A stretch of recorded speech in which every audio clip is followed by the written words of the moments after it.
também apresentar minha tela aqui com vocês. Só um minuto. Pronto. Então, vocês estão vendo a minha tela aí. Deixa eu até ajustar aqui para ver as mensagens de vocês, caso vocês mandem alguma mensagem ou queiram tirar alguma dúvida. Pessoal, então vamos lá. Nossa aula de hoje será sobre descontinuidades e propriedades das rochas, tá?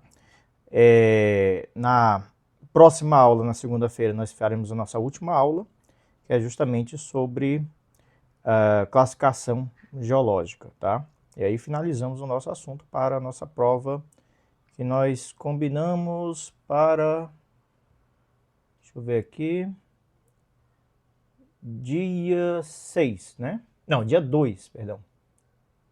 Dia 2, né? Temos a nossa próxima aula dia 26, seria dia 2, segunda-feira, tá?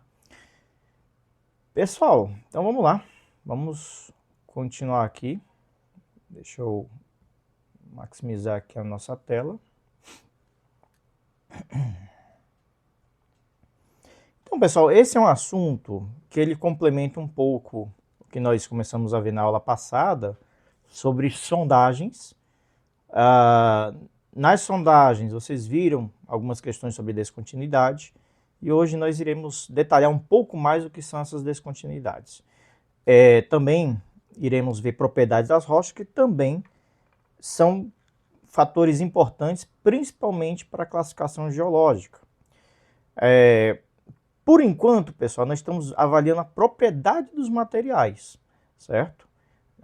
Após a primeira prova, né, que seria uma primeira etapa aqui do nosso módulo, aqui do nosso curso, no assunto da AP2, né, da nossa segunda avaliação, nós começaremos a abordar conceitos mais práticos, avaliando, por exemplo, a propriedade das rochas, do solo, como se faz uma avaliação mecânica ali do comportamento ali daquele material, mas para fazer esse tipo de avaliação preciso primeiro saber das características dos nossos materiais. Então o primeiro tópico que nós iremos ver aqui com vocês é descontinuidades. Bem, o que é uma descontinuidade a gente já tem uma breve noção, né? Então é basicamente, né, uma quebra de continuidade mecânica aí do maciço, né? Deixa eu só pegar aqui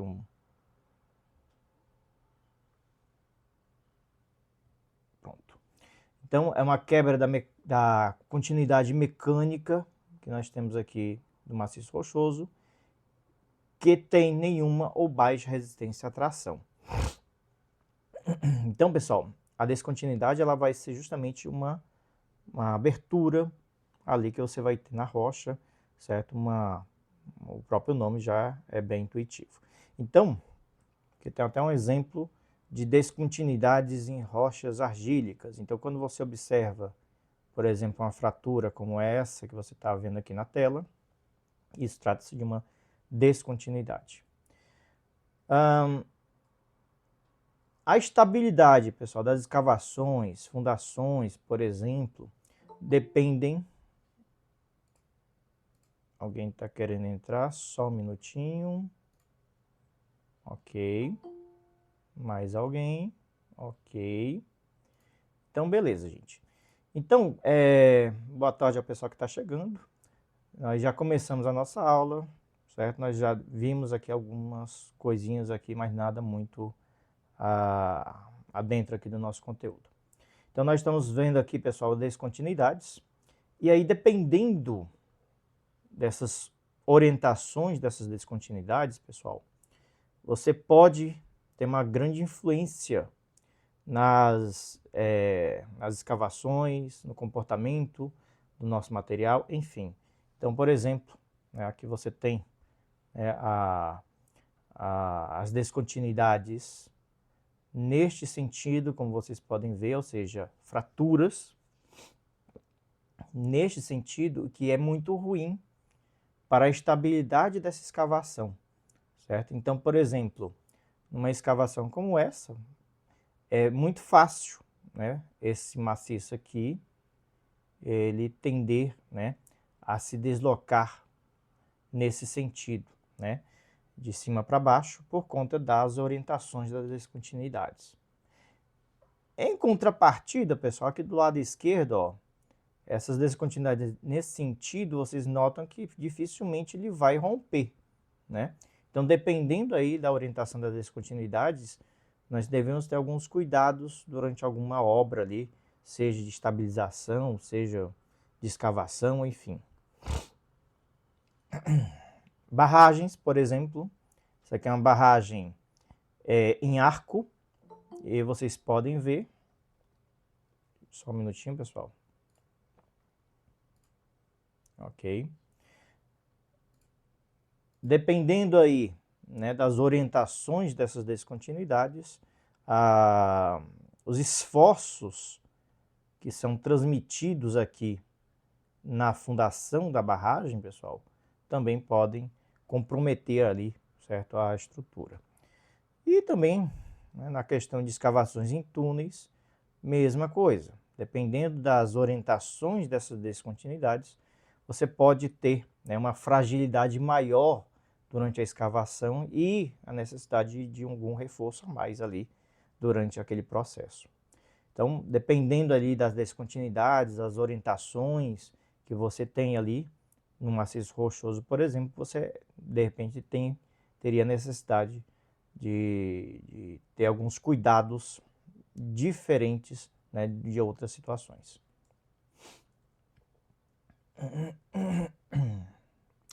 Para avaliação, pessoal, dessas descontinuidades, você pode fazer uma análise aí preliminar, né, do maciço através de estudos de mapas geológicos e fotos aéreas. Aqui vocês podem ver, né, um detalhe mostrando uma movimentação da crosta terrestre aqui nessa região. E aí vocês podem ver que houve toda uma movimentação ao longo dessa linha virtual que eu estou passando aqui para vocês, tá? Então, imagens de satélite conseguem, né, observar facilmente, né, grandes descontinuidades e até mesmo mapas geológicos. Os mapas geológicos também apresentam, pessoal, grandes descontinuidades geológicas de uma determinada região, tá? Então essas são algumas possibilidades de você avaliar. E não só essas, né? Você pode também ir para campo e avaliar em tempo real ali, né, alguma situação geológica ali de alguma descontinuidade de um maciço rochoso.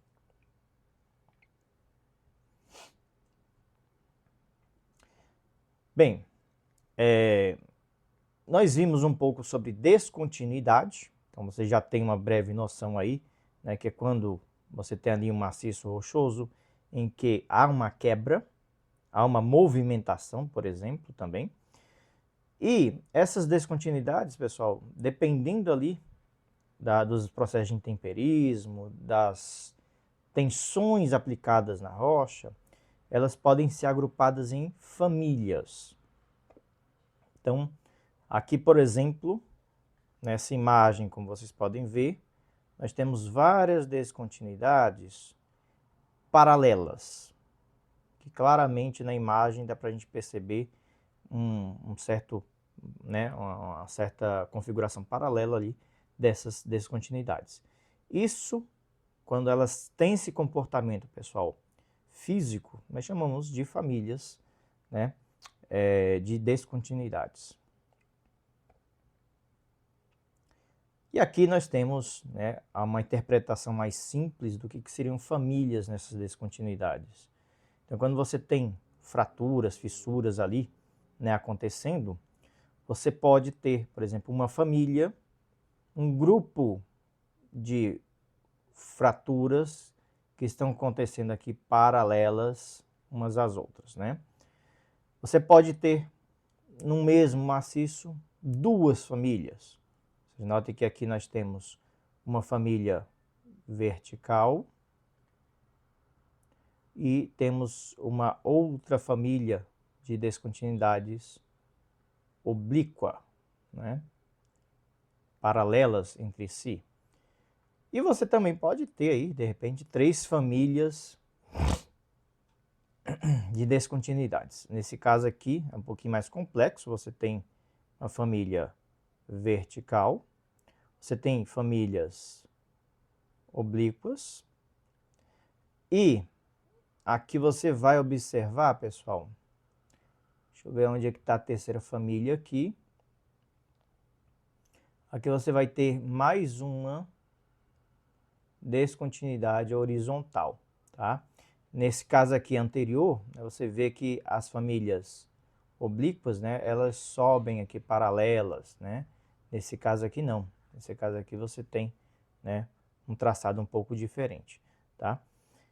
Então, pessoal, dependendo ali da configuração, né, das descontinuidades, você pode ter essas configurações conforme vocês podem ver. Aqui um exemplo da barragem Itaúna. Aqui dá para vocês verem claramente, né, um maciço de rocha num canal de um vertedouro.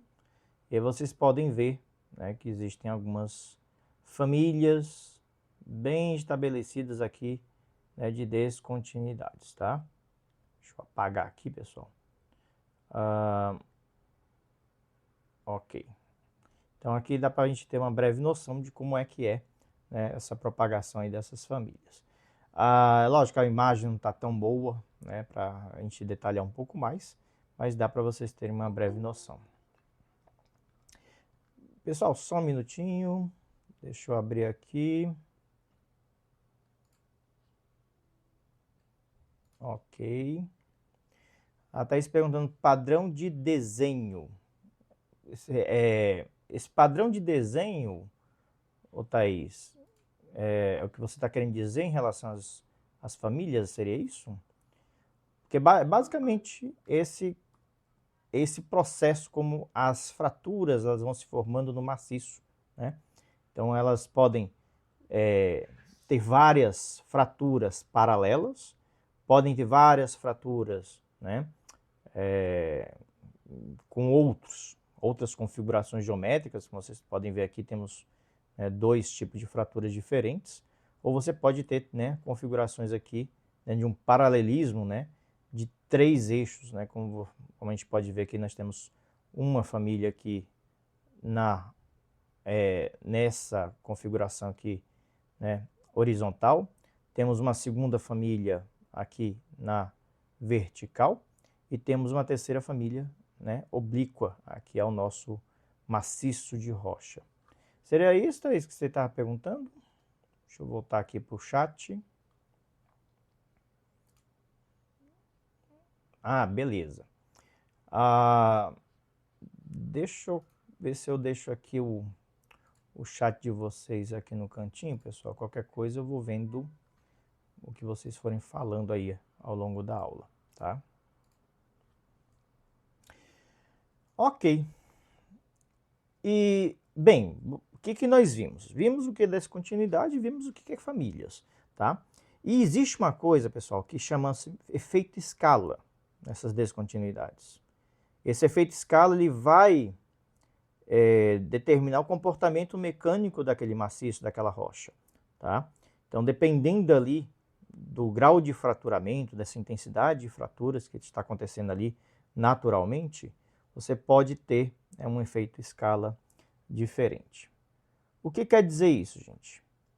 Aqui nós temos uma escavação, né, de um túnel, por exemplo, né? Nós temos aqui então uma escavação de um túnel, e vocês podem ver que esse maciço está bem fraturado. Então vamos pegar aqui, ó, pessoal, um pontinho aqui lateral a esse túnel. Se você analisar, né, numa escala bem menor, vocês podem ver que, né, a nossa rocha, deixa eu tentar dar um zoom aqui, para a gente ver.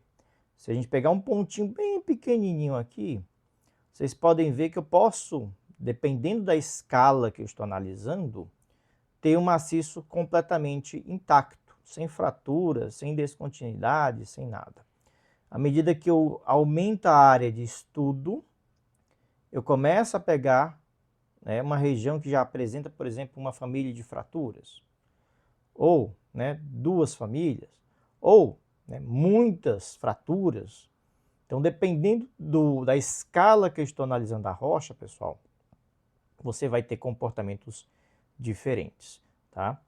Então, um maciço de rocha, ele pode ter comportamentos de deformação, resistência, permeabilidade, distintos, dependendo do foco que você está olhando ali.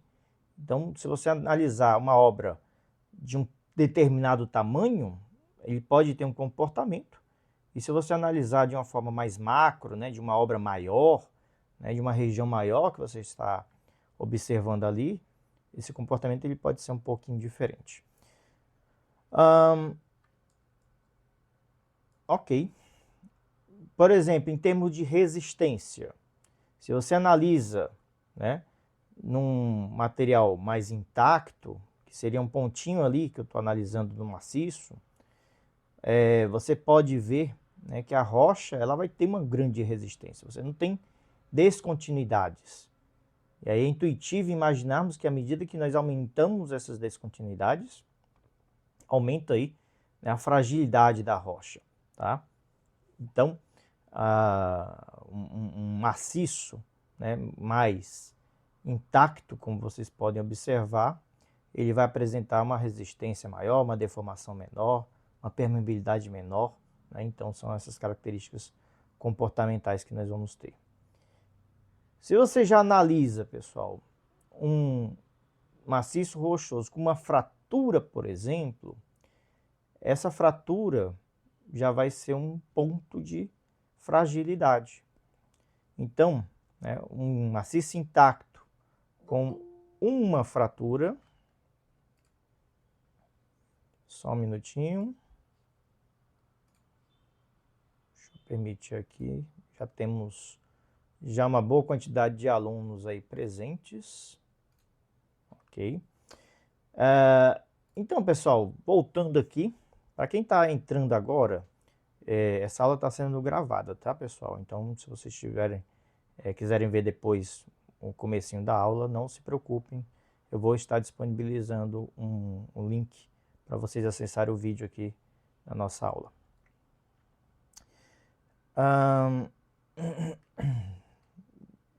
Deixa eu ver novamente aqui, eu acho que tem mais alguém. Permitir todos. Ok. Então, gente, em relação à resistência, então quando você analisa, por exemplo, a resistência dessa rocha com uma descontinuidade, você vai ter uma tendência, né, de fragilidade justamente nesse trecho onde acontece essa fratura. Então é intuitivo imaginarmos que, numa visão um pouco mais macro, né, quando apresenta uma descontinuidade, a rocha ela vai ser menos resistente. Quando você tem a presença de duas famílias, por exemplo, de descontinuidades, ou três famílias, você já consegue observar, né, uma resistência bem menor, bem diferente. Aí o maciço, pessoal, ele começa a apresentar uma maior fragilidade devido à presença de inúmeras fraturas. Então você tem, né, um comportamento de cisalhamento um pouco diferente nas demais. E, né, a rocha completamente em fragmentos, aqui é uma imagem que dá para resumir um pouco em relação a isso. Numa situação como essa, a rocha ela já tem um comportamento mais próximo de solo, tá, pessoal? Então, uma rocha altamente fraturada, você já vai ter, né, um comportamento de cisalhamento bem diferente. Então, esse efeito escala eu não vou adentrar muito, né, de forma mais técnica, é só para vocês entenderem que dependendo do tamanho da amostra, dependendo da área que eu estou abrangendo ali a minha análise, você pode ter uma rocha ou uma escavação ou uma deformação, né, um pouco diferente né, dependendo do tamanho da obra que você está analisando. Ok, pessoal. Então, essa intensidade desse fraturamento, né, essa presença de inúmeras famílias de descontinuidades, elas interferem muito no comportamento do maciço, como a gente já falou, tá? Então, a intensidade do fraturamento está relacionada com a integridade física do maciço rochoso e o modo como este se deforma. Então, dependendo da quantidade de famílias, que a gente já viu aí, né? Que é basicamente, né, um paralelismo ali geométrico dessas descontinuidades. E o espaçamento entre elas, se for muito espaçado ou muito próximas, esse comportamento desse maciço ele vai ser fortemente influenciado. Por exemplo, se, por exemplo, nós temos um maciço de rocha, como vocês estão vendo aí, com uma única família de descontinuidades, né? Então vocês podem ver que aqui nós temos uma única família de descontinuidades. A estabilidade desse maciço, se ele vier a romper, por exemplo, ele pode acontecer dessa forma aqui, um grande movimento de uma rocha deslizando paralelamente em relação à família de descontinuidade que nós estamos vendo aí. Porém, se você tiver inúmeras famílias de descontinuidades, né, uma situação muito fraturada, muito fragmentada, olha só como é que é o comportamento, pessoal, bem diferente. Ele vai se comportar, né, numa cunha aqui mais circular, certo? Parecido com o solo, então o movimento é afetado pela quantidade de famílias. E a questão da resistência também, tá?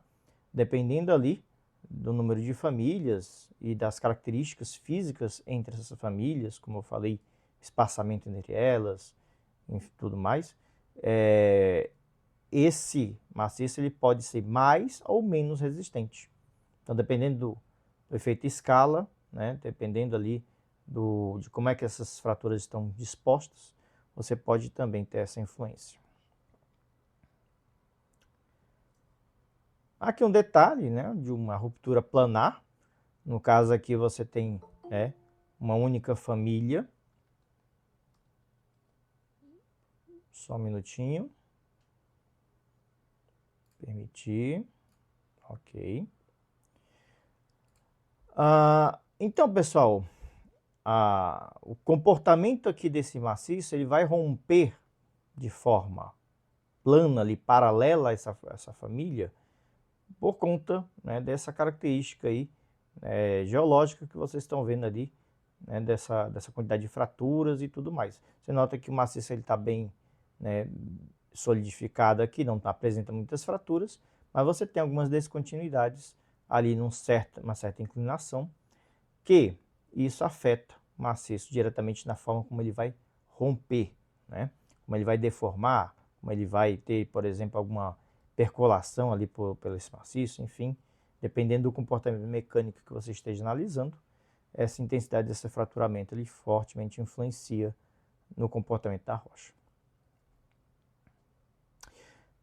Pessoal, por enquanto, alguma pergunta, alguma dúvida até aqui sobre a questão das descontinuidades?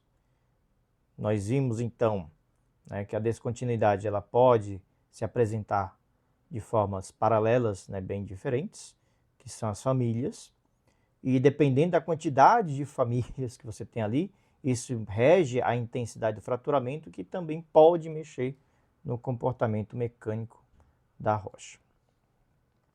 Deixa eu só colocar aqui novamente o chat aqui, pessoal, só um minutinho, que eu já deixo aqui, caso vocês queiram falar alguma coisa, já deixo aqui disponível para vocês mandarem alguma mensagem. A Thaís perguntando, para melhorar a resistência, tem que ter mais diferentes tipos de família? Na verdade, Thaís, se você tiver menos famílias, melhor, né? Então, a questão da resistência, quanto mais descontinuidades, né, mais planos ali que você pode ter de ruptura, você acaba fragilizando mais a rocha. Então, quanto menos fraturas, né, menos descontinuidades ou menos famílias, isso é ótimo para a rocha, o maciço ele não romper, né? Então, a questão da quantidade de famílias é que influencia. Quanto mais famílias de descontinuidade, a tendência é você ter uma perda de resistência no geral. E aí, pessoal, essa questão de descontinuidades, isso influencia muito quando você for analisar uma estabilidade de um talude, por exemplo, como esse, tá? Que aí, dependendo do grau de fraturamento, a gente vai ver na próxima aula classificações geomecânicas do maciço rochoso. Dependendo do grau de fraturamento, isso acaba influenciando, certo, na classificação geológica e também na questão da resistência do maciço em si.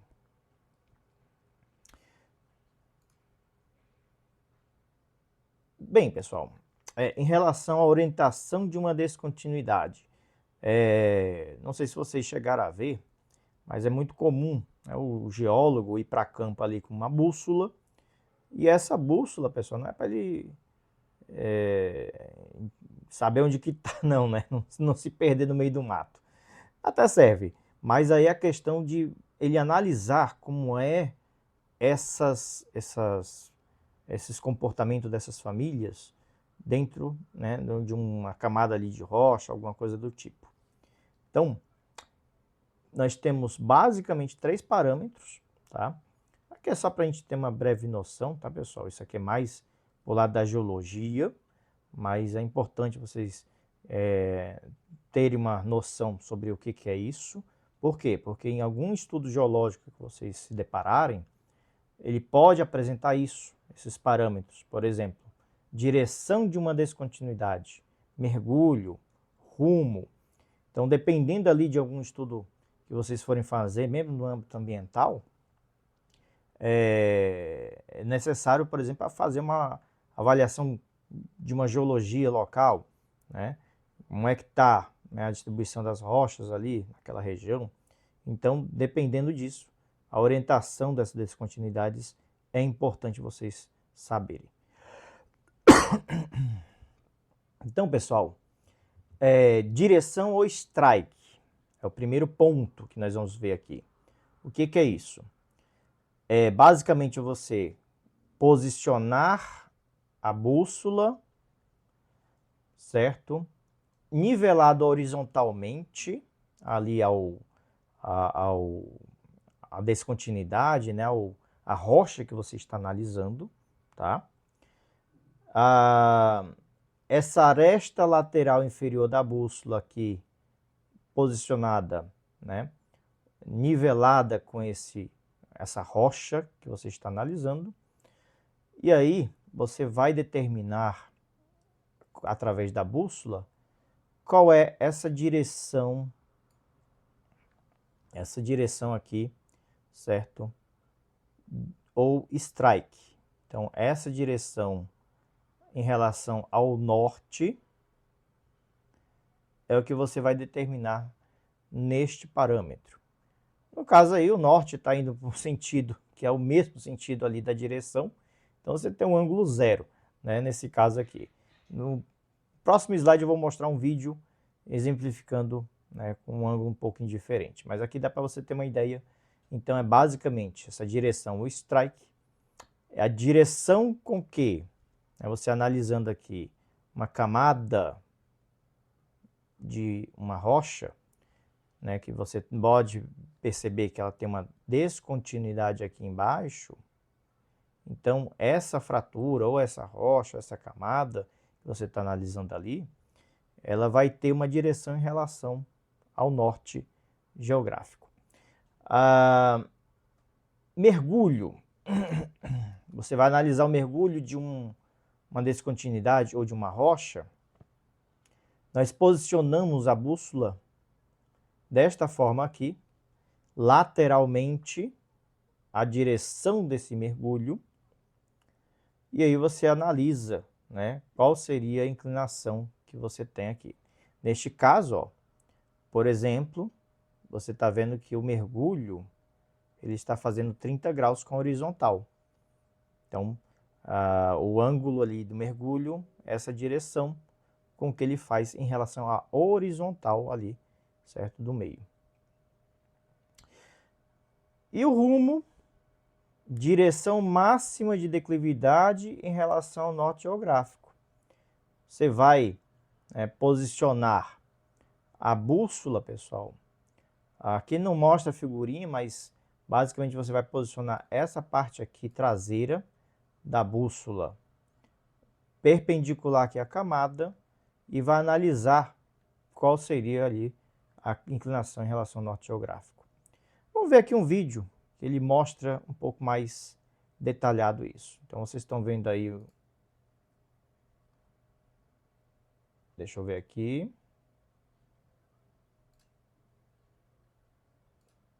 Pronto, tá aí, tá tocando aí o vídeo. Então vocês podem ver que ele está utilizando aí uma bússola de geologia, né, para fazermos essa avaliação. E aí o primeiro ponto que ele está fazendo, ó, gente, ele está posicionando lateralmente a bússola na mesma direção aí dessa inclinação, como vocês podem ver. E esse posicionamento, pessoal, ele consegue observar qual é a inclinação, né, com essa direção, né? Nós temos aqui a direção em relação ao norte geográfico, tá? Acho que aqui ele mostra aí um detalhe para vocês verem. Então, ó, a bússola posicionada nesta forma aqui, onde a lateral, pessoal, está aqui ao longo de uma linha virtual aqui, né, na mesma, né, perpendicular nessa direção de inclinação dessa rocha, vocês podem ver que ele está fazendo um ângulo aqui de aproximadamente 313 graus, né, em relação ao norte geográfico. Vocês notem aqui o nível de bolha, ele está bem, né, horizontal aqui a nossa bússola, tá? Posicionando lateralmente em relação à nossa camada de rocha. E aí você observa o strike, né? A direção ou strike dessa camada está formando aí 312, 313 graus em relação ao norte geográfico. Outro ponto que nós iremos analisar, olha, ele vai fazer uma marcação horizontal, que é justamente referente aí ao strike, né? Nós acabamos de ver. Então essa direção, pessoal, desse lápis ali, ó, ele está formando aqueles 313 graus em relação ao norte. E aí ele vai determinar o que agora? Provavelmente um mergulho. Então ele posiciona a bússola desta forma. E aí o que que acontece, gente? Na bússola, nós temos um inclinômetro. Esse inclinômetro, ele define qual é essa inclinação desta camada de rocha inclinada aqui em relação à horizontal. Aqui, opa. Aqui dá para vocês verem um detalhe aproximado, ó. O inclinômetro, pessoal, é esta pecinha aqui.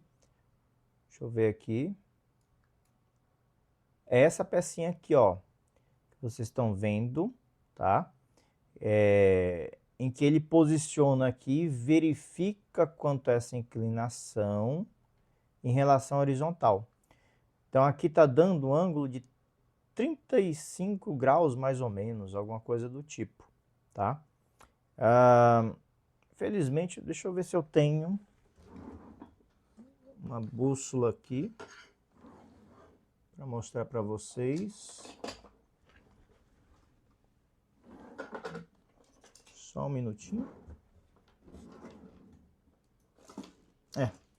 Não vou saber onde está minha bússola, não. Mas deixa eu ver, deixa eu só sair aqui da apresentação. Deixa eu descartar aqui. Deixa eu procurar aqui no Google uma bússola que tenha isso aqui um pouquinho melhor. Deixa eu ver aqui. Bússola Geologia. Vamos ver aqui rapidinho. Deixa eu ver se eu encontro aqui o detalhe com o inclinômetro.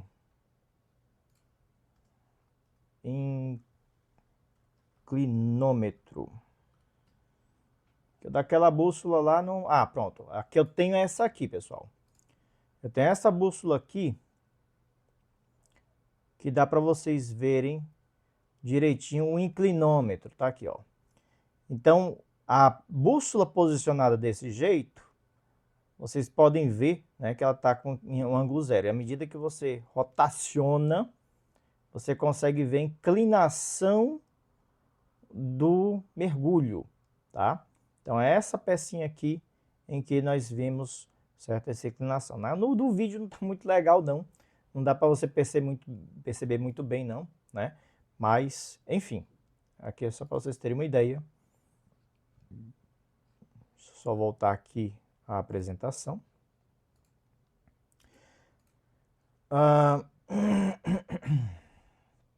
Ok, pessoal, então o mergulho aqui está dando mais ou menos 35 graus, tá? Dessa camada. E aí o rumo, né? O rumo, você posiciona a bússola, né, desta forma como vocês estão vendo, e aí analisa qual é o ângulo em relação ao norte, tá? Então você vai ter aí, né, o ângulo formado aqui está dando aproximadamente aqui 57 graus, tá? Em relação ao norte geográfico, tá? Então, pessoal, aqui é só alguns parâmetros para vocês entenderem, né? Se caso vocês peguem aí algum estudo geológico, pode ser que vocês observem esses tipos, esses parâmetros aí, seja a direção, ou o mergulho, ou o rumo, né, de uma descontinuidade, por exemplo.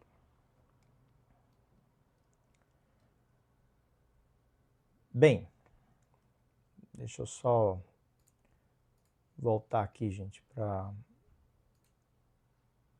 Só um minutinho. Ah, já está aqui. Pronto. Então, pessoal, isso é ruim que o chat de vocês está em outro. Deixa eu colocar aqui. Tudo bem. De vez em quando eu vou dando uma olhada aqui no chat de vocês e vendo se vocês vão mandar alguma mensagem, tá? Pessoal, então vamos lá.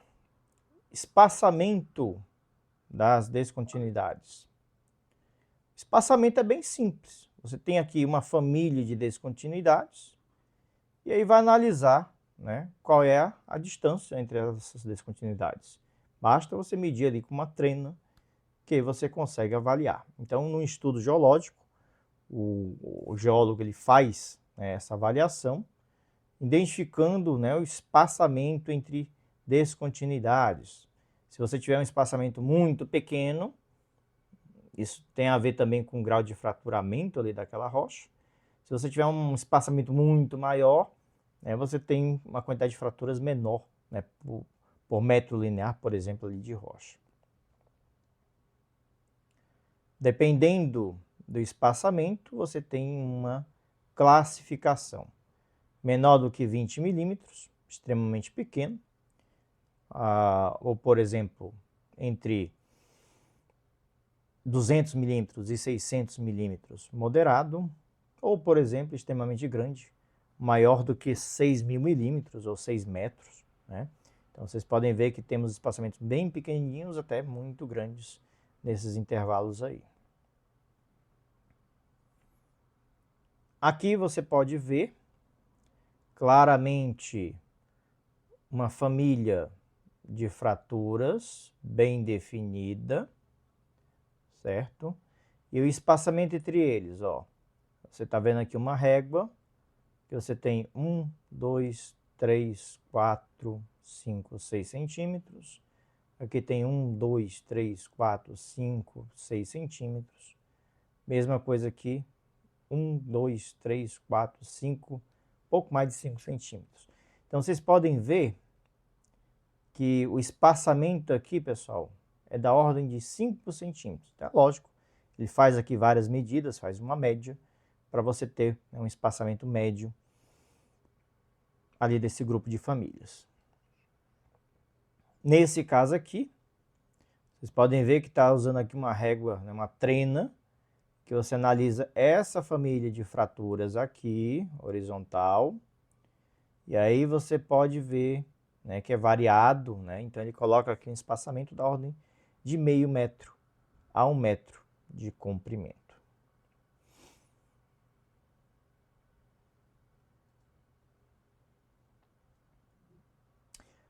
Rugosidade, pessoal.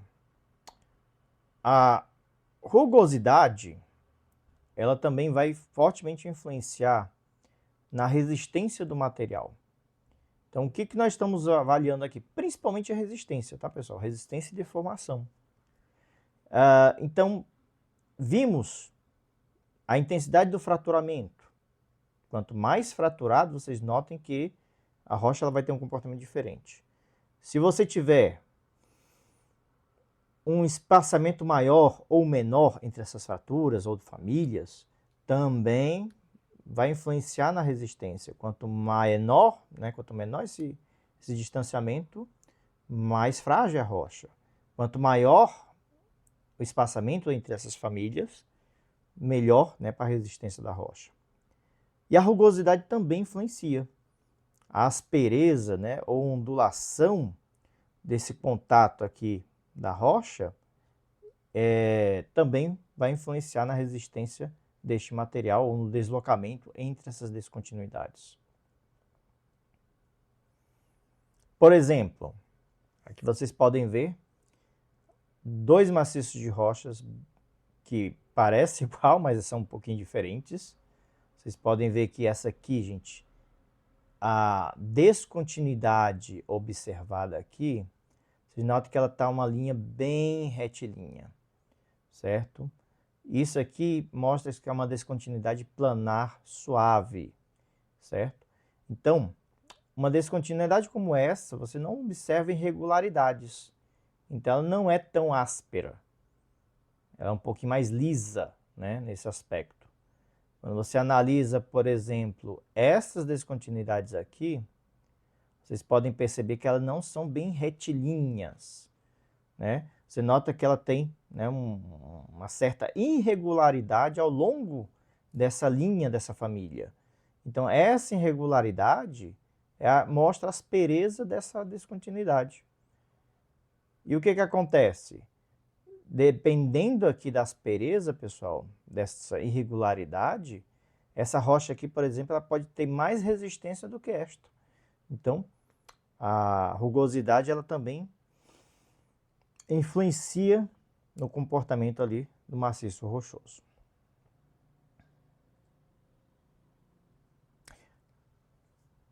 Outro ponto, pessoal, abertura, tá? Nós vimos espaçamento entre descontinuidades, mas a abertura da descontinuidade também é um ponto a se observar. Então, a abertura ela vai ser a distância em que essa descontinuidade está acontecendo ali, tá? Então, você tem, por exemplo, descontinuidades bem fechadas, com abertura menor do que 0,1 milímetros, ou, por exemplo, né, aberturas do tipo caverna, com aberturas maiores do que 1 metro, né? Então, dependendo ali do grau, né, de abertura, você tem uma classificação desta descontinuidade. Aqui por essa foto, lógico, não tem nenhuma escala, mas dá para você perceber aqui que é algo em torno, sei lá, de 20 centímetros, por exemplo, né? Uma abertura dessa é uma abertura, por exemplo, que se classificaria como extremamente larga, tá? Então, dependendo ali, né? Essa aqui, por exemplo, seria algo em torno de extremamente larga. E essa outra abertura aqui, por exemplo, talvez algo em torno de muito larga, né? Já que ela tem um espaçamento, né? Uma abertura um pouco menor. Então, pessoal, a abertura, ela vai ser justamente essa, o quanto abre, né, desse fraturamento durante sua formação.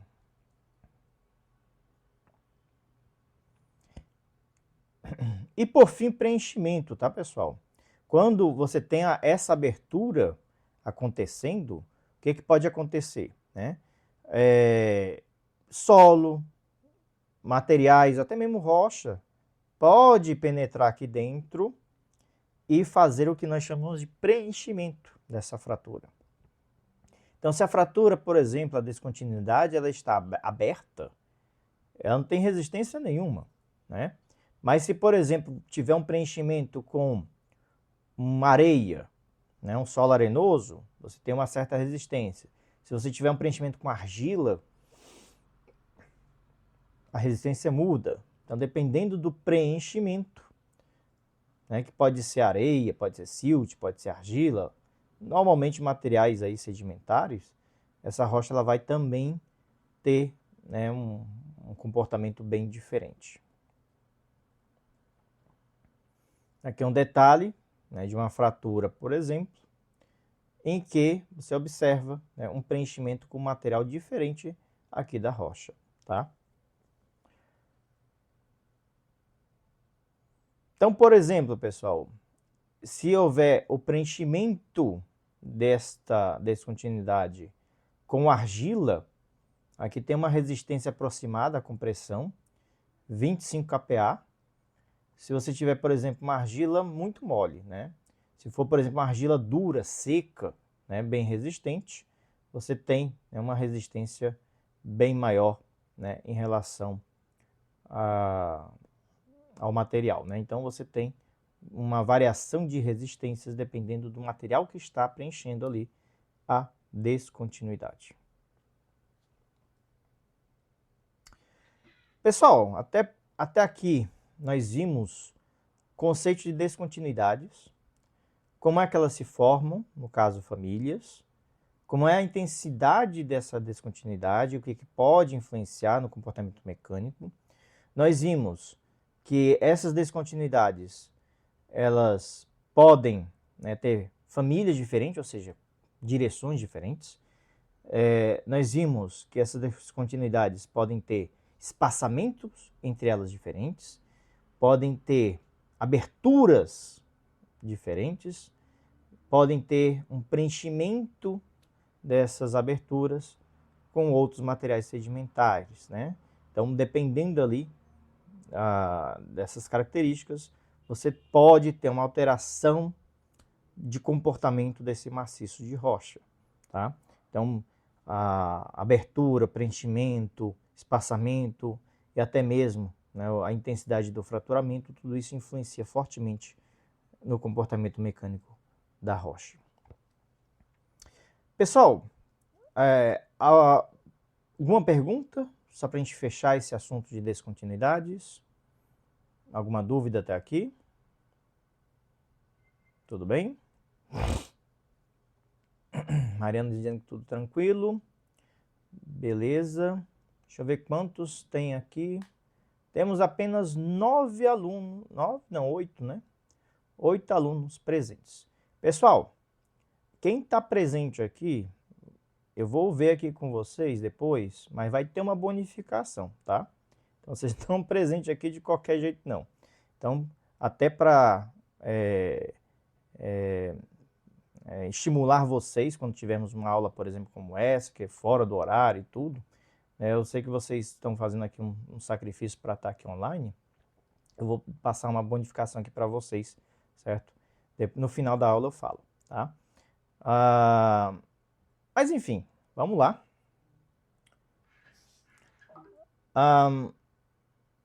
Propriedades das rochas, pessoal. Eu vou ver aqui com vocês algumas das propriedades que nós avaliamos na rocha. O primeiro deles é o peso específico, que aí o conceito é bem simples, tá, gente? O peso específico de uma rocha vai ser o peso sobre volume, tá? Então, a coisa aí é simples. Então, como é que você determina esse peso e esse volume? Bem, você pode pegar uma rocha, como essa aqui, pegar aqui uma balança, colocar em cima, aí você já tem um peso. Pronto, aqui já resolveu aqui o teu problema. O volume, pessoal, inclusive eu ia fazer um experimento aqui com vocês, uma pena que as minhas amostras de rocha, minerais, eu tenho tudo lá na universidade e eu acabei hoje não indo na universidade. Mas eu posso, de repente, eu acho que eu vou fazer isso, eu vou fazer um vídeo mostrando, por exemplo, como determinar o peso específico. Uma coisa bem simples, tá, pessoal? Como você vai determinar o peso e o volume. E aí o volume eu vou determinar por uma técnica diferente, que é com base no empuxo da rocha em um fluido, no caso água. Então depois eu mostro para vocês um experimento simples para determinar o peso específico ali de uma rocha. Então você com a balança você vai determinar o peso. O volume, pessoal, vocês sabem que pela aula passada nós vimos que por uma sondagem rotativa você consegue cortar a rocha, uma amostra, que nós chamamos de testemunho. Então, pessoal, essa rocha ela pode ser moldada num certo comprimento, como vocês estão vendo, com um certo diâmetro que foi cortada perfeitamente ali pela rotativa, tá? E aqui, geometricamente, você define o volume, tá? Então, se você tiver uma rocha regular, né, com uma forma geométrica regular, é só pesar, determinar o volume ali por um paquímetro e você determina o peso específico, peso dividido por volume, tá? Se você tem, por exemplo, uma rocha completamente irregular, aí o volume é um pouquinho mais complicado. Aliás, nem tanto, tá, pessoal?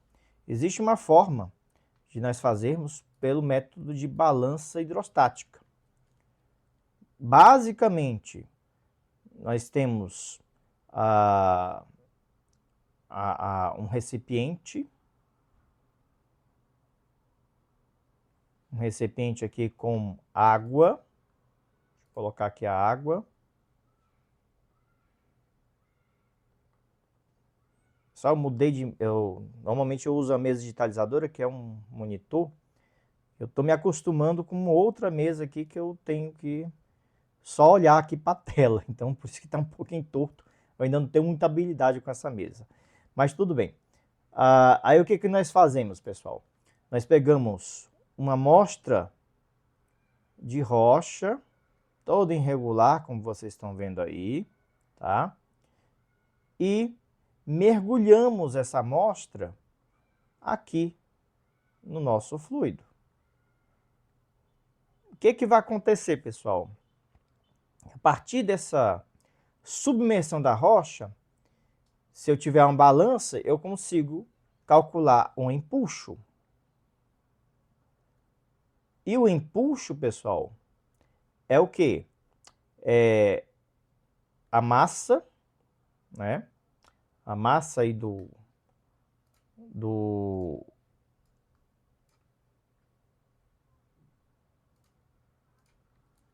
a massa específica, né? O empuxo ele vai ser a massa específica do fluido, no caso a água, vezes a gravidade, vezes o volume deslocado, tá? Então, você sabe a massa específica, sabe a gravidade. Se você conseguir medir aqui o empuxo com uma balança, que é facilmente feito em laboratório, você consegue saber qual o volume dessa amostra de rocha. Então, se você tiver uma rocha bem irregular, pessoal, não tem problema. Dá para a gente medir o volume dessa rocha apenas fazendo a submersão e calculando o empuxo que ela vai ficar submetida durante o processo, tá? Esse é um processo que eu vou, na próxima semana eu mostro, eu apresento para vocês aí um vídeo explicando como é que é feito, tá? Ok, gente, então peso específico é bem simples, é importante? É. Você avaliar, por exemplo, a deformação de um maciço rochoso ou a estabilidade, você precisa saber do peso daquela rocha, tá? Então, peso específico é um dos parâmetros importantes que nós temos que ter conhecimento. Permeabilidade, pessoal. Permeabilidade, quem fez aí mecânica dos solos, eu imagino que deve ter visto aí alguma coisa sobre permeabilidade em solo. E a permeabilidade em rocha, pessoal, é muito similar. É você passar a água por um maciço de rocha ou por uma amostra de rocha, e aí a partir, né, dessa transmissão dessa água pela rocha, você consegue saber, né, como é que é a capacidade de permear, qual é a resistência que a rocha oferece à percolação da água por esse maciço de rocha. Então, pessoal, no caso nós estamos falando de rocha, né, nossa aula de hoje, e a rocha ela só vai permear alguma coisa, pessoal, pelos poros ou fissuras ou fraturas que ela tiver, tá? Então, dependendo aí do grau de fissuras, fraturas e até mesmo da porosidade dessa rocha, isso fortemente influencia na permeabilidade desse material. Permeabilidade é definida, expressa, né? Normalmente em metros por segundo, centímetros por segundo ou metros por dia, uma vez que a rocha ela tem que ser muito mais impermeável do que o solo.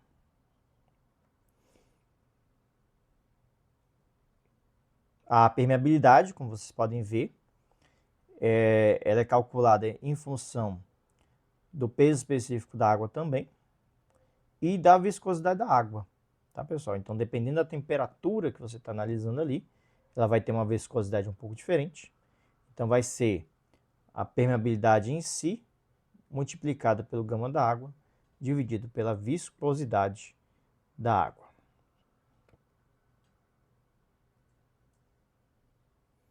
Aqui só para termos uma noção dos valores de permeabilidade. Você tem, por exemplo, arenito. O arenito, pessoal, ele é uma rocha sedimentar. Então ele vai ter um comportamento muito parecido com solo. A permeabilidade aí de 10 a menos 5 a 10 a menos 10 metros por segundo. E aí você nota que à medida que analisamos rochas mais sólidas, como granito, ou rochas metamórficas, ou rochas vulcânicas, vocês podem ver que a permeabilidade ela mexe muito ali, né? No caso aqui nós estamos chegando a 10 a menos 12 metros por segundo. Só para título de comparação. Alguém está querendo entrar? Só um minutinho. Ok. A Mariana perguntando o que é anisotropia. Explico já, viu, Mariana? Então, dependendo aqui, né, do tipo de rocha, vocês notam que estamos chegando aqui a 10 a menos 12 a potência, né, da permeabilidade. Mais alguém querendo entrar? Ok. Então, pessoal, só para vocês terem uma ideia, a areia tem permeabilidade em torno de 10 a menos 5, menos 6.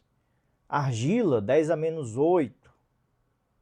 10 a menos 7, 10 a menos 8. Então, vocês notem que dependendo aqui da rocha, né, essa permeabilidade é 10 mil vezes, 100 mil vezes menor do que um solo argiloso, que também é muito impermeável, tá?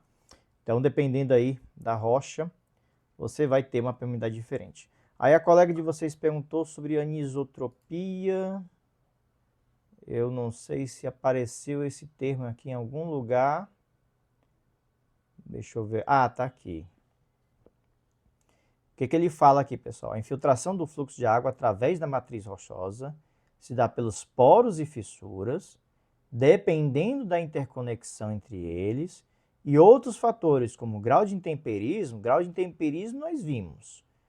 É o quão, né, alterado está a rocha, né? Anisotropia. O que é anisotropia, pessoal? Quando você está analisando aí, deixa eu abrir aqui um caderno aqui para a gente riscar aqui.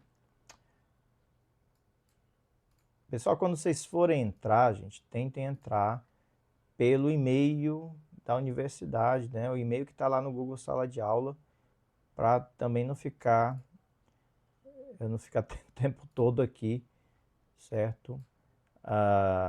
Permitindo. Deixa eu ver aqui, sumiu a permissão. Cadê? Tudo bem. Ver se ele pede de novo. Então, pessoal, o que é anisotropia? Vamos lá, vamos entender aqui. Quando você tem, certo, um terreno, e aqui eu tenho, de repente, né, o lençol freático acontecendo aqui, nesse nível, tá? Ok. O que é anisotropia, pessoal? No caso da rocha,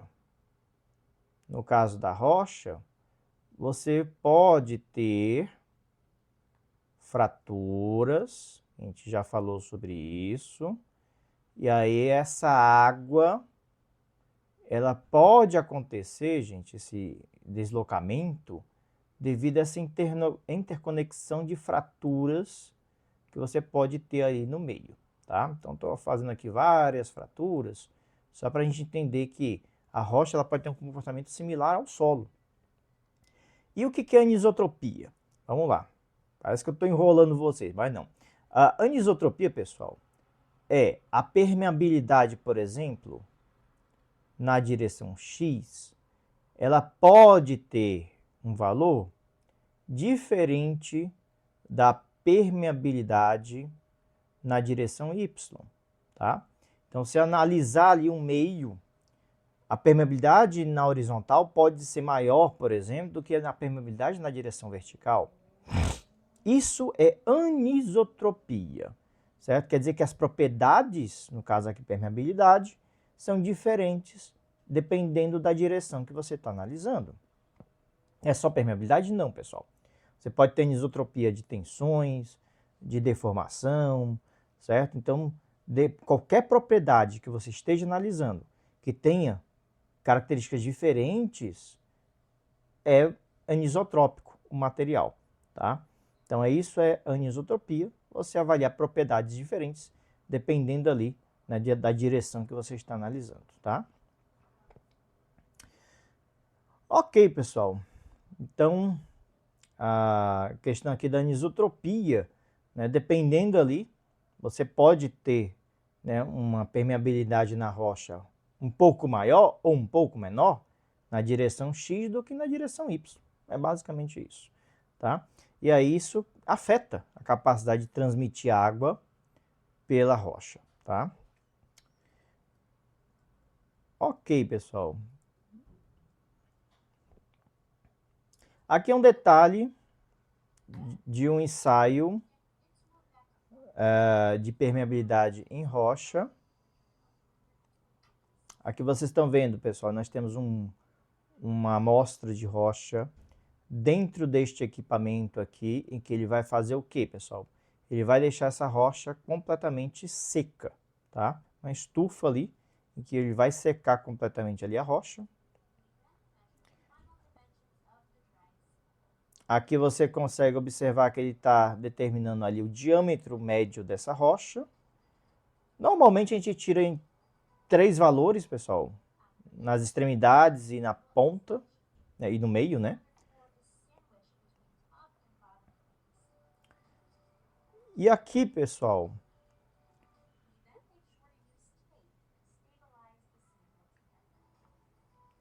deixa eu pausar aqui, deixa eu até tirar o áudio, porque fica atrapalhando. Então, o que nós fizemos?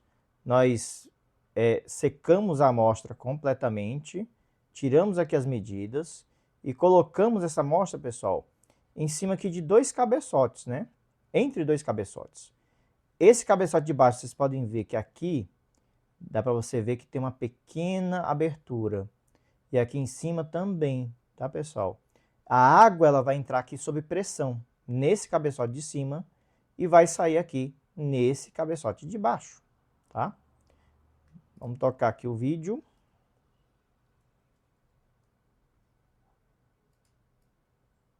Então, vocês estão vendo aí o detalhe da Opa, eu acho que avancei um pouquinho aqui o vídeo.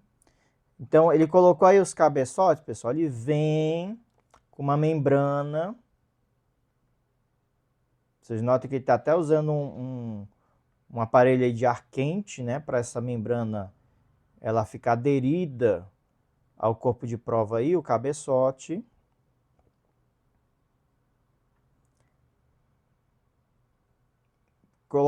Coloca-se aí 2 abraçadeiras para garantir, né, o completo isolamento ali da nossa amostra.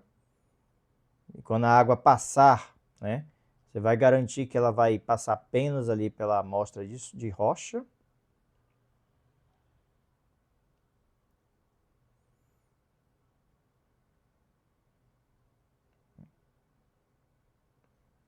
Mais um.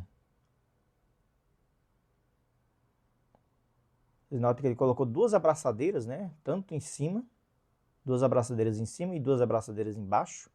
Um total aí de 4 abraçadeiros, tá? E aí, pessoal, essa amostra, ela... Ah, esqueci de falar aqui para vocês. Durante aí o processo, ele colocou essa cinta aqui lateral, pessoal, em que você vai conseguir avaliar a variação volumétrica, tá? Durante o processo aqui. Então a rocha ela pode ter alguma variaçãozinha volumétrica. Esse equipamento aqui ele vai possibilitar medir também, certo? Essas tensões e essas deformações que vão acontecer lateralmente, tá? Uma vez montado aqui o sistema,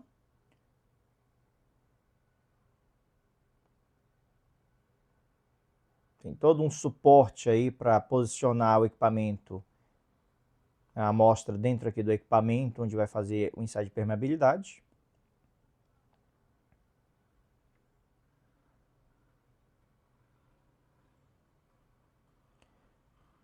Vocês notem, pessoal, que aí o equipamento fica totalmente confinado ali. É conectado às mangueiras naquelas entradas e saídas. E aí, essa água ela é injetada sob pressão, tá, pessoal? Uma pressão muito alta. Só assim para fazer com que a água percole pela rocha, tá?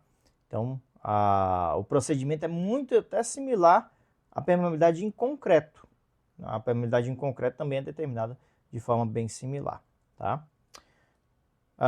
E aí, a partir, pessoal, dos resultados, né, de como é que se dá aí, né, o volume que está percolando ali pela rocha, você avalia, né, esse volume pelo tempo aí, né, que está acontecendo aí o processo e determina aqui a permeabilidade da amostra. Então, pessoal, aqui vocês estão vendo aqui um detalhe aqui da equação, né, que o equipamento ele calcula diretamente em função da área, do comprimento da amostra, do volume, né, que está entrando e saindo, enfim, de algumas características aqui geométricas ali do espécime, né, da nossa amostra, do testemunho, né, que a partir disso você consegue avaliar, né, a permeabilidade dessa amostra. E a permeabilidade aqui ela é bem constante, né, ela não varia muito em relação ao tempo, né, vocês podem ver que ele tem uma constância aqui nessa variação aí, né, de volume com o passar do tempo. Pessoal, então essa foi a permeabilidade, tá? Aqui é só para a gente ter uma breve noção que caso seja necessário você fazer um estudo de permeabilidade em maciço rochoso, certo? Pode ser feito, certo? Então você consegue avaliar essa permeabilidade aí através de ensaios especiais.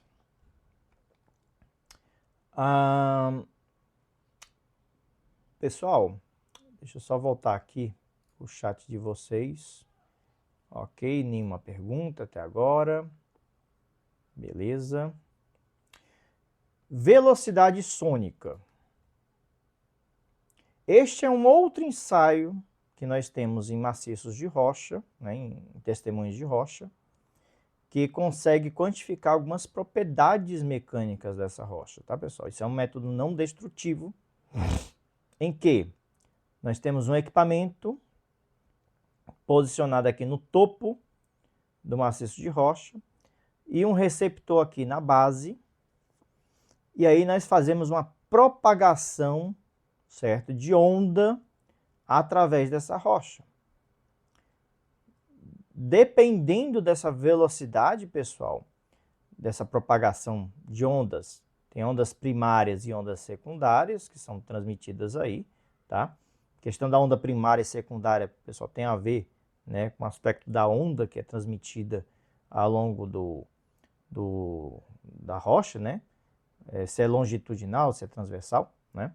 Então, a partir dessas velocidades de onda que propagam-se, que é uma onda mecânica, pessoal, que é propagada ali pela rocha, você consegue saber algumas características dessa rocha. Por exemplo, módulo de Young, né? O que é o módulo de Young, pessoal? É um parâmetro de deformação da rocha, tá?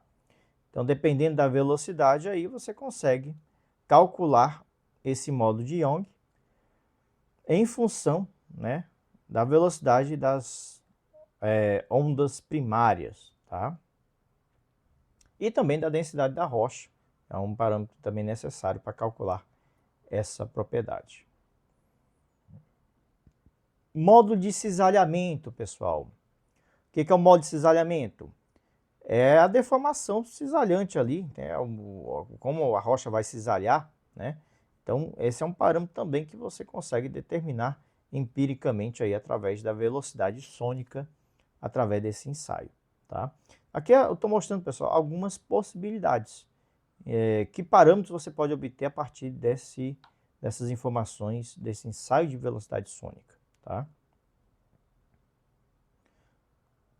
Aqui, coeficiente de Poisson, também é outro parâmetro de deformação da rocha, que você consegue também calcular a partir das velocidades, né, de onda longitudinal, né, ou primária, ou de onda transversal ou secundária, tá, gente? Então, o coeficiente de Poisson, que é um parâmetro também importante para análise de deformação da rocha, pode ser determinado, né, calculado através desses parâmetros aí. Aqui alguns detalhes.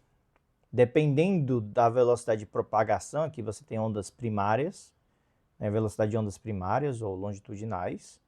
Dependendo do tipo de rocha. Alguém quer entrar? Ok. Dependendo do tipo de rocha, tá, pessoal? Você tem uma velocidade diferente.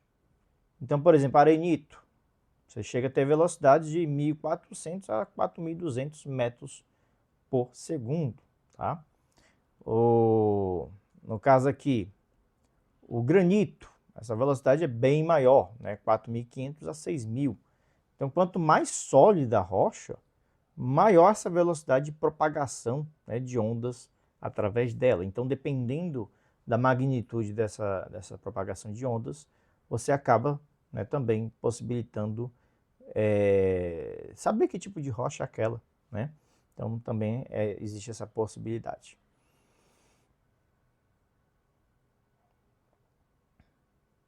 Isso aqui é um parâmetro bem interessante para você estimar o grau de fissuramento da rocha, tá, pessoal? Porque a rocha ela pode ter fraturas e pode ter fissuras. As fissuras já é um pouco mais difícil você identificar porque elas são muito pequenininhas, tá? Então a rocha ela pode não ser fraturada, mas pode ser muito fissurada. Tem isso aí. Então a quantidade de fissuramento, pessoal, na rocha, ela pode ser avaliada aí, certo? Dependendo aí do grau, né, do IQ, né, que é a velocidade primária dessa rocha, que é a velocidade longitudinal, em relação à velocidade primária da rocha microfissurada, né, ou que tenha muitos poros. Então, dependendo aí, pessoal, dessa velocidade da rocha que você está analisando, você tem, né, esse parâmetro IQ. O que quer dizer isso, gente? Por exemplo, se esse IQ for 100%, quer dizer que a rocha que você está analisando, Ela não tem poros, né, ou fissuras, tá? Então, essa velocidade aqui é da tua amostra, tá? Deixa eu pegar aqui um pincel. Ok. Então, essa velocidade aqui é da amostra que está realmente sendo ensaiada. E esta velocidade aqui, pessoal, é a teórica, como se não tivesse poros ou microfissuras, tá? Então, você vai ter, por exemplo, né? Vamos supor aqui que eu estou analisando o gabbro, ou não, o gneiss, pronto. O gneiss aqui, a velocidade de propagação, vamos dizer aqui que é 4.000 metros por segundo a velocidade de propagação, velocidade média, né? Então você analisa a velocidade de propagação, no caso 4.000 metros por segundo, teórica, sem poros ou microfissuras, e a velocidade que vai acontecer. Vamos supor que esteja fazendo um ensaio, essa rocha tem muitas descontinuidades, muitas fissuras, e dê apenas 1.000 metros por segundo de velocidade. Então você teria aí um IQ, né, de 25%. Dependendo aqui da porosidade da rocha, pessoal, que tem como se determinar, tá? Se a rocha for muito porosa ou pouco porosa, você tem uma rocha, por exemplo, extremamente fissurada, né, ou muito fissurada, tá? Então aqui você pode ver que nós temos não fissurada, pouco fissurada, moderadamente, muito ou extremamente fissurada, tá? Então, dependendo aí, você consegue classificar, né, o grau de fissuramento dessa rocha. Basta saber a velocidade longitudinal nesse ensaio de velocidade sônica, teórica, sem poros ou microfissuras. Pessoal, até aqui, alguma pergunta? Alguma dúvida? Tudo bem até aqui? Beleza? Ok. Pessoal, vamos lá. Eu vou ver aqui com vocês durabilidade, tá? Durabilidade é outro parâmetro de uma rocha. Ela diz respeito à dificuldade de uma rocha ser alterada, ser quebrada, desgastada, tá? Então, o procedimento para avaliar essa durabilidade dessa rocha, pessoal, é bem simples. Basta você pegar aqui 10 fragmentos de rocha e fazer um ensaio com esse equipamento que vocês podem ver aqui. É um equipamento que tem, né, um certo nível d'água. Essa rocha ela vai ficar aqui dentro desse cesto girando, batendo ali, né, dentro, uma nas outras. E a partir disso, pessoal, todo esse processo interativo, você vai ter um desgaste dessa rocha. Então, dependendo ali, né, de quanto desgastar, você calcula o parâmetro de durabilidade ou ID. São aplicadas aí 20 revoluções por minuto ao longo de 10 minutos. Aí o material ele é analisado posteriormente, tá, pessoal? Vamos ver aqui um vídeo.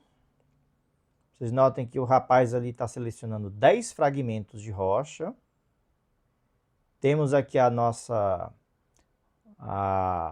peneira, né, que vai girar ali. Ele colocou a rocha dentro desse equipamento numa estufa para secagem completa, tá, pessoal? Após algumas horas aí, o material já está completamente seco. Pesamos. Vocês notem que está dando 2.010 gramas. Colocamos aí o equipamento posicionado para fazer as revoluções, né?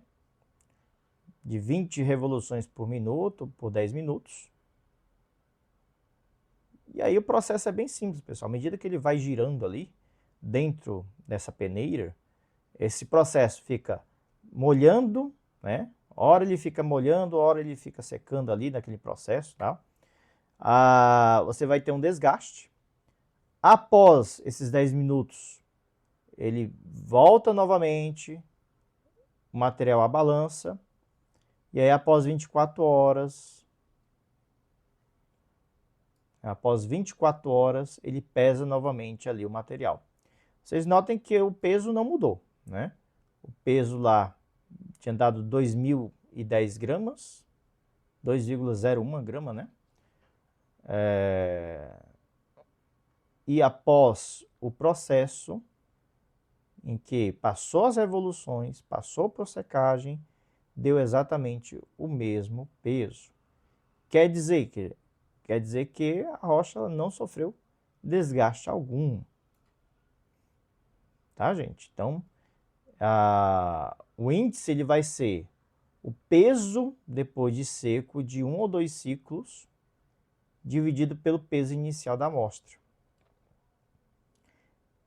E aí, gente, se você tiver, por exemplo, 98% após essa repetição, né, de 2 ciclos aí, você tem uma rocha muito durável, né, muito alta a durabilidade dessa rocha, tá? No caso aqui, desse vídeo que vocês viram, deu um percentual de 100%, né? Então, é uma rocha muito durável, uma rocha que não vai se desgastar fácil. E aí, dependendo do desgaste que vai acontecendo, né, se for menor do que 30% ali, o ID, você tem uma durabilidade muito baixa.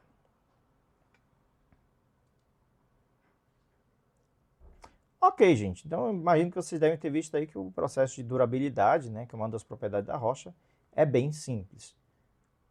Vamos ver aqui mais 2 propriedades e aí encerraremos a nossa aula, tá? Deixa eu ver aqui a hora, são 3h30. Imagino que a gente deve estar terminando por volta de 3h40, 3h45, tá, pessoal?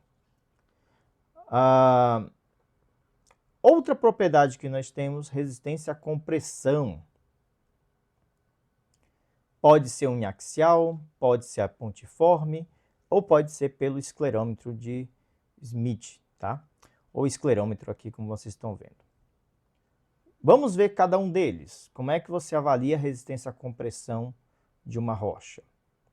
Bem, gente, o mais simples é você colocar uma amostra de rocha, de um testemunho, por exemplo, em uma prensa, como vocês podem ver aí pelo vídeo, e comprimir essa rocha até ela romper. Tá, pessoal? Então, essa prensa ela vai comprimindo, comprimindo, comprimindo até ela não aguentar mais. Essa é a compressão uniaxial. A pressão que foi aplicada, né, a força aplicada, dividida pela área, você vai ter, né, a tensão máxima de compressão uniaxial. Uniaxial quer dizer que é numa única direção, tá, pessoal? Se fosse biaxial ou triaxial, né, você teria tensões nos 2 ou 3 eixos ali da amostra. No caso aqui, nós estamos aplicando uma pressão numa única direção, num único eixo, que é o eixo vertical. Então, pessoal, esse é o processo para você avaliar a resistência da rocha. No caso, a resistência uniaxial, que é importantíssimo. Vocês vão ver mais para frente que dependendo desse parâmetro de compressão, você pode ter uma maior ou menor resistência do maciço rochoso, e isso acaba influenciando em outras propriedades da rocha. Alguns valores médios, segundo o Valerro, eu não sei se eu tenho se eu disponibilizei essa bibliografia para vocês, vou dar uma checada, se não tiver disponibilizado, vou colocar para vocês, tá? O livro aqui do Valerro, pessoal, é um livro em espanhol, mas muito bom para análise mecânica de rochas, em que ele mostra aqui, por exemplo, alguns valores médios em MPa da resistência das rochas. Só a título de comparação, normalmente, concreto, né? Nós fazemos aí a elaboração de concreto, né, a engenharia civil, para resistir 25, 30 MPa. Vocês podem ver que, dependendo da rocha, né, isso passa muito essa resistência. Por exemplo, o gabbro chega a 210 MPa, praticamente 8 vezes mais, né, do que um concreto. Mármore aqui 120, granito 70 a 200, né, guinais 60 a 200. Até vocês podem ver que o granito e o guinais têm faixas de valores muito próximas, uma vez que os dois têm praticamente os mesmos minerais, né? O guinais é uma rocha metamórfica do granito, né? Mas enfim, pessoal, aqui dá para vocês terem uma boa noção, né, de valores médios dessa compressão uniaxial. É lógico que cada rocha vai ter um parâmetro diferente, tá, pessoal? Isso é uma faixa de valores. Aí o ideal é você pegar a amostra, mandar para o laboratório e lá eles fazem um ensaio de compressão para sabermos exatamente que resistência tem aquela rocha em si. Temos um outro método para avaliação de resistência, pessoal, que é a resistência de carga pontiforme. O processo é um pouquinho diferente. Ele vai ser calculada aqui a resistência pontiforme, ou IS, que vai ser a força aplicada dividido pelo diâmetro efetivo. Aqui nós temos um esquema do equipamento, certo? Mas eu acho melhor mostrar aqui para vocês o vídeo, que aí vocês conseguem entender melhor. Tá aí o equipamento. Vocês podem ver que nós temos uma amostra no formato cilíndrico. Ela está sendo posicionada, né, nesse equipamento aí, em que vai aplicar uma pressão pontual no meio da nossa amostra. E aí o detalhe da ruptura. Vocês notem que tem aqui um manômetro, né, para medir a pressão que está chegando. Vocês notem que zerou ali, né? Ele chegou ali a, não sei se dá para ver direito, 43, 53, 72, depois baixou para zero. O visor não dá para ver muito bem, mas vocês notam que no momento que rompe, né, o medidor aqui de pressão, ele reduz ali para zero. Então, pessoal, dependendo, se você tiver uma rocha muito resistente, ela vai, né, romper, né, um pouco mais demorada. Se for uma rocha muito frágil, no instante ele rompe ali com cargas menores.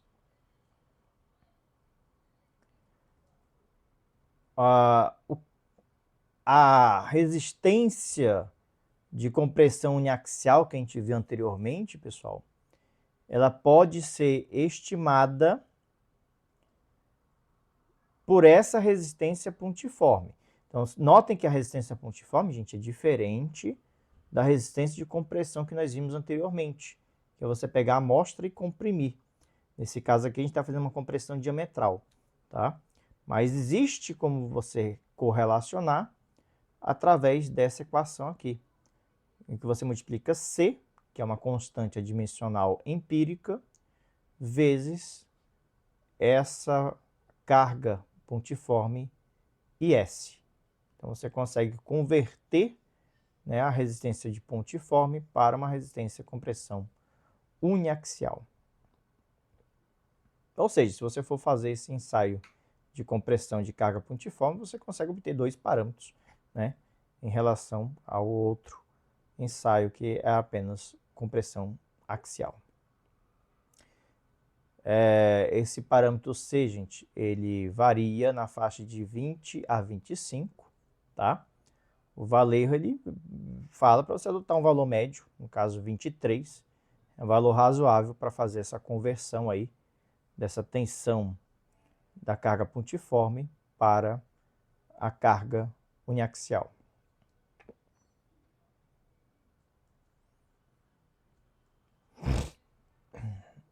Pessoal, o ensaio, vocês viram que ele foi feito em uma amostra cilíndrica. E aí o diâmetro equivalente, deixa eu voltar aqui, esse diâmetro equivalente, gente, ele vai ser o diâmetro da amostra cilíndrica. Tudo bem, não tem problema não. Mas existe algumas situações em que você tem uma amostra que é totalmente irregular, que não é cilíndrica, como esse aqui, tá? Então, como é que você faz esse tipo de ensaio e como é que você converte? Existe uma forma de você fazer essa conversão, caso o teu bloco, por exemplo, seja irregular. Basta calcular o diâmetro efetivo dessa seção que vai ser submetida à carga pontiforme através de uma seção média carregada, tá, gente? Então, existe uma forma de converter, né, e adaptar para calcular o resultado da carga pontiforme, caso a amostra fosse, né, de um bloco irregular. Aqui, basicamente, você vai determinar aqui, né, o tamanho, né, a largura desse bloco, W2, a largura aqui, W1. Então, você está pegando uma seção, né, transversal aqui no nosso bloco. Vai avaliar aqui o comprimento e a altura e vai fazer uma média calculando W. Então, por exemplo, para cilindros, o diâmetro efetivo é o próprio diâmetro. Não precisa fazer nenhuma conversão, tá? Mas blocos regulares, o diâmetro efetivo vai ser a raiz quadrada de 4 vezes o D, que é a distância, né, entre os cones de carregamento, vezes o W, que é aquele valor médio, né, da largura média do corpo de prova, dividido pelo π. Aqui é o detalhe, né? Você vai ter o W, que é a largura, né, média do corpo de prova. O D, gente, é essa distância aqui dos pontos onde você vai aplicar a carga pontiforme. E aí você consegue calcular o diâmetro efetivo dessa amostra de bloco irregular. E aí o IS, né, você calcula por aquela expressão que nós vimos anteriormente, que é em função da carga, da força aplicada, dividido pelo diâmetro efetivo, acho que se não me engano é ao quadrado, tá? Então você pega aí esses parâmetros e consegue calcular a carga pontiforme e também consegue calcular, né, a resistência à compressão axial, caso, né, você queira fazer aquela conversão, né, multiplicando pela constante. Vamos ver aqui um exemplo.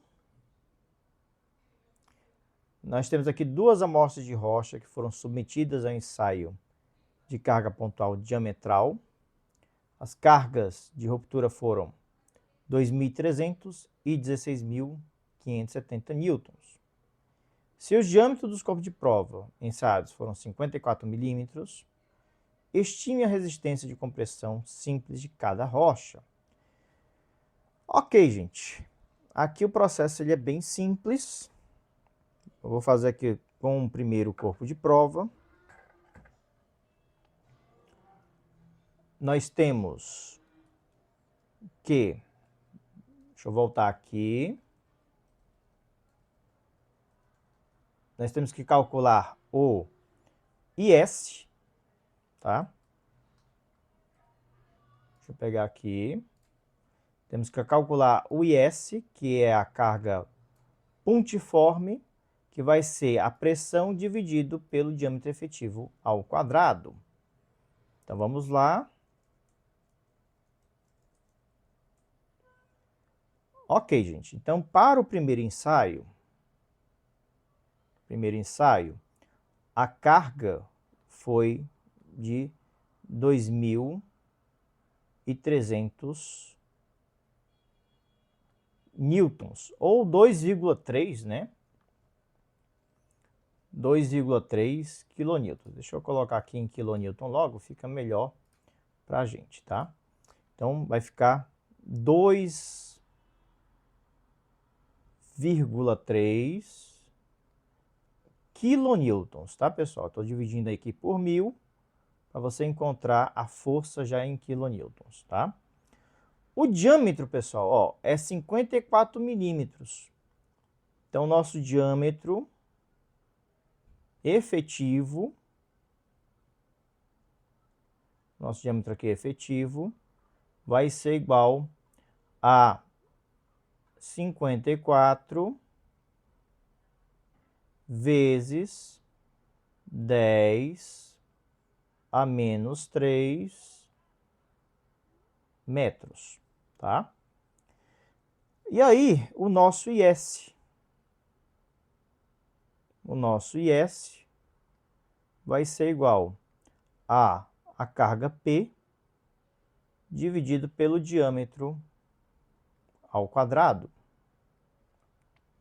Então, aqui nós vamos ter a nossa carga P 2,3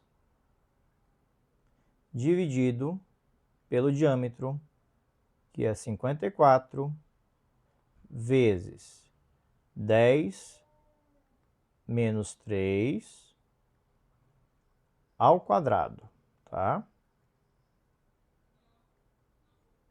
Alguém calcula aí, rapidinho? Consegue fazer esse cálculo?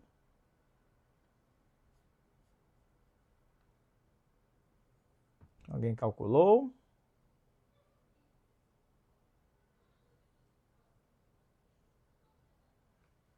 Deixa eu abrir aqui o Excel. Se é que a gente tiver calculado, me fala aí rapidinho, tá? Mas eu vou tentar fazer aqui o cálculo. No caso aí seria 2,3 e 54 vezes 10 a menos 3, tá? Então é 0,0054, ok? Nosso valor aqui em quilonewton.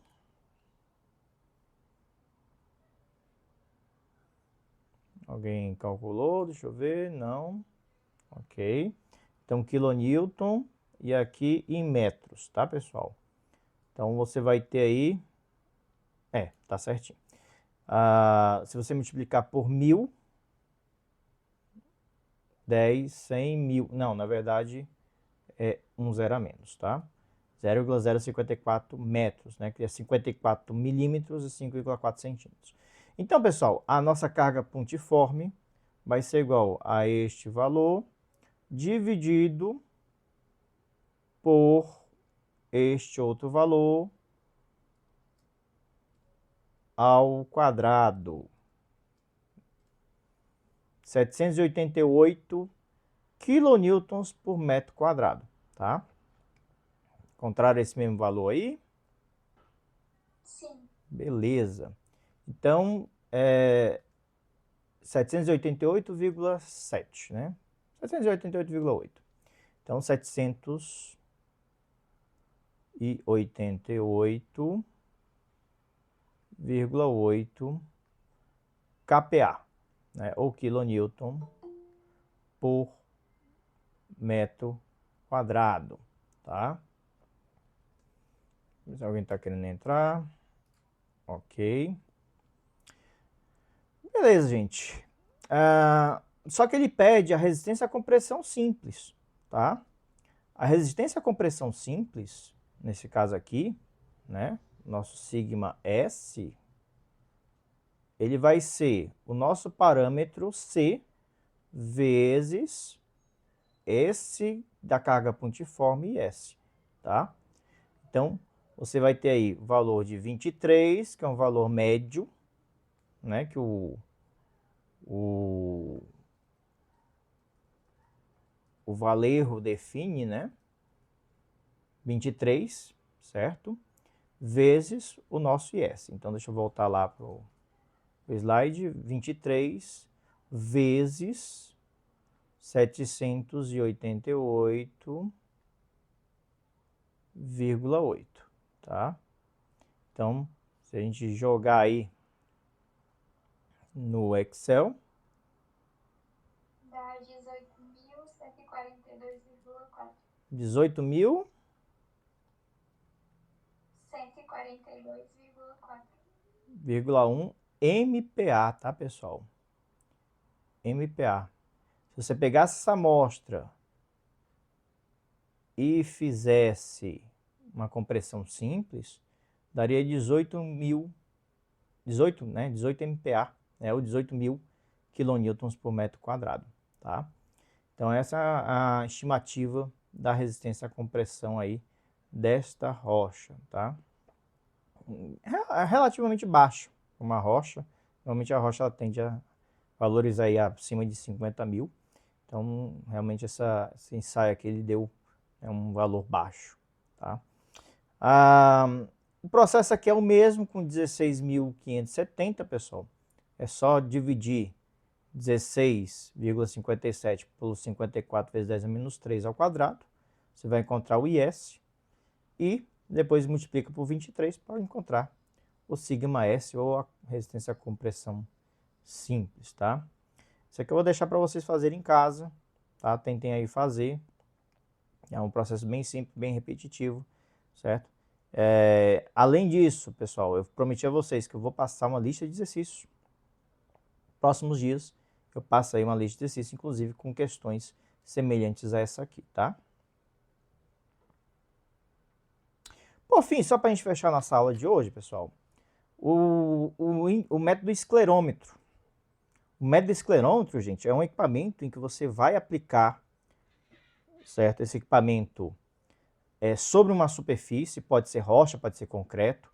Na construção civil, por exemplo, a gente usa muito para avaliação ali de resistência de concreto, tá? Em que ele vai dar aplicar uma carga, vai dar um rebote ali, né, no equipamento, e dependendo desse rebote que você vai ter ali no contato com a amostra, ou com a rocha, ou com o concreto, ele estima qual seria a compressão uniaxial, tá? Aí o detalhe, nós temos ali um bloco de rocha, temos o equipamento que é um esclerômetro, ele vai comprimir esse equipamento perpendicular ali à rocha, como vocês estão vendo.